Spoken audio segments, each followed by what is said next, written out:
नमस्कार दोस्तों, आप सभी का फिर से स्वागत है एक नए वीडियो में। तो आज की इस वीडियो में फाइनली हम आपको बताने जा रहे हैं हिंदी का मोस्ट इम्पोर्टेंट ऑब्जेक्टिव क्वेश्चन जो आपके एग्जाम में सीधे पूछे जाएंगे। 2024 में जो भी एग्जाम देने वाले विद्यार्थी क्लास 10th के, वो गौर से इस वीडियो को देखेंगे। हिंदी का एकदम वीवीआई ऑब्जेक्टिव बता रहे हैं, एकदम लड़ेगा तो लड़ेगा। ठीक है, ध्यान से वीडियो को शुरू से लेकर अंत तक देखिए, पूरा समझ में आ जाएगा। चैनल पर नया है सब्सक्राइब कर लीजिए और चलिए फाइनली स्टार्ट करते हैं। फर्स्ट प्रश्न है, श्रम विभाजन और जाति प्रथा पाठ के अंबेडकर के किस भाषण का हिंदी रूपांतरण है। ठीक है, तो पहला का जो राइट आंसर होगा जी, वो हो जाएगा बी, एनहिलेशन ऑफ कास्ट का है। बिल्कुल इसका राइट आंसर बी हो जाएगा। देखिए, अगर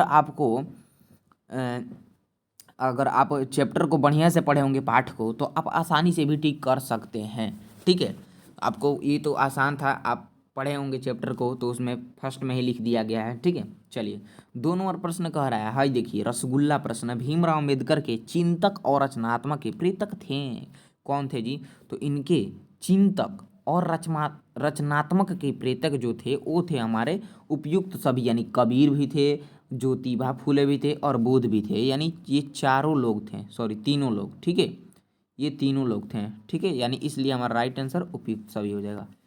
अगले प्रश्न की ओर बढ़ते हैं, 3 नंबर, और कह रहा है 3 नंबर, ध्यान से देखिएगा, खोखा कौन था?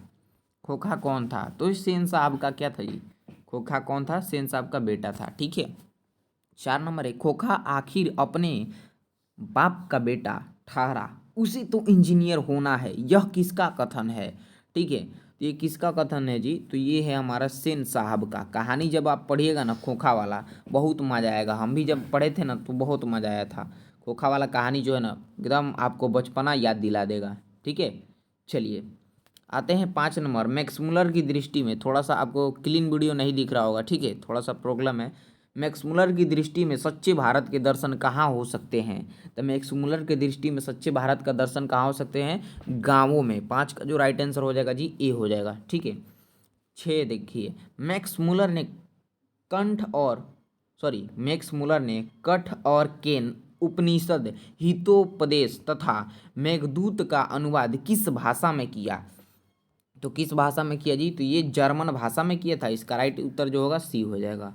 अगले प्रश्न की ओर बढ़ते हैं, 7 नंबर, कालिदास ने कहा था कि सब पुराने अच्छे नहीं होते, सब नए खराब नहीं होते। यह किस पाठ की पंक्ति है? ठीक है, जो कालिदास कहे थे कि सब पुराने अच्छे नहीं होते, सब नए खराब नहीं होते, किस पाठ की पंक्ति है जी? तो ये है हमारा नाखून की बढ़ते हैं, सी इसका राइट उत्तर हो जाएगा।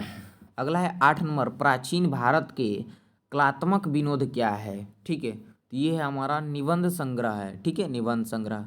उसके बाद आ जाता है यहाँ पे 9 नंबर, चंद्रगुप्त विक्रमादित्य कहाँ का राजा था? चंद्रगुप्त विक्रमादित्य कहाँ का राजा था?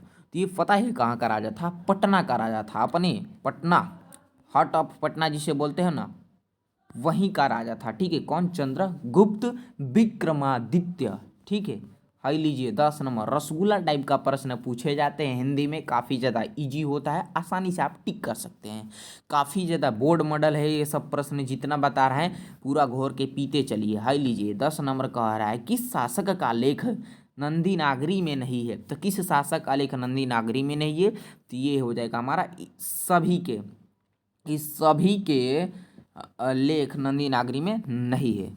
है लीजिए 11, बहादुर का पूरा नाम क्या था? तो बहादुर का पूरा नाम दिल बहादुर था, सभी लोग जानते हैं, काफ़ी इजी है। उसका भी कहानी जो था ना, बहुत दुखनीय था कहानी बहादुर का। ठीक है, चलिए है लीजिए 12 नंबर, बहादुर कैसी कहानी है? तो सामाजिक कहानी है। बहादुर जो है ना, ये सामाजिक कहानी है।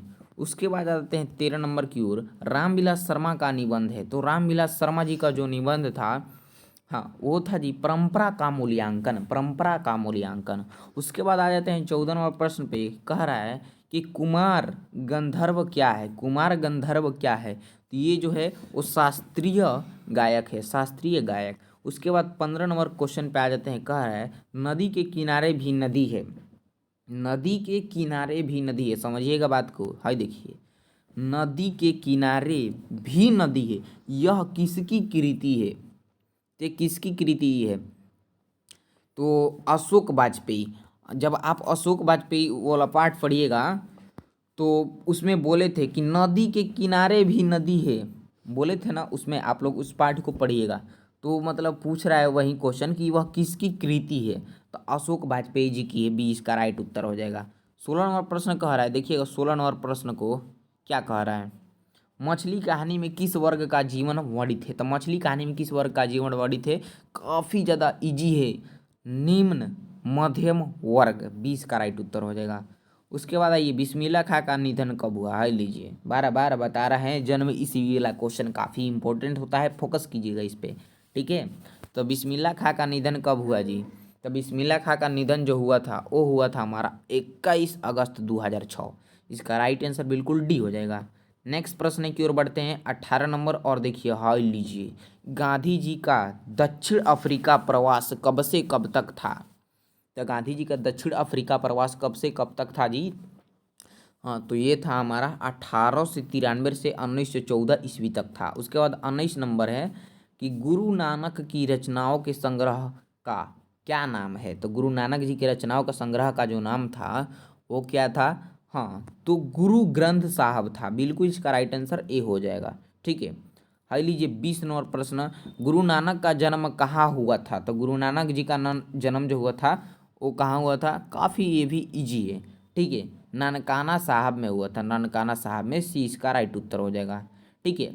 तो एक 20 ऑब्जेक्टिव बताया ना, 20 में से आपका कितना सही हुआ है नीचे कमेंट बॉक्स में कमेंट कीजिए, ठीक है। और चैनल पर नए हैं तो चैनल को सब्सक्राइब कर लीजिए, काफ़ी ज़्यादा इंपॉर्टेंट ऑब्जेक्टिव था हिंदी का, ठीक है। और चैनल पर नए सब्सक्राइब कर लीजिए। तो चलिए मिलते हैं किसी नए सब्जेक्ट का ऑब्जेक्टिव के साथ, तब तक के लिए जय हिंद जय भारत।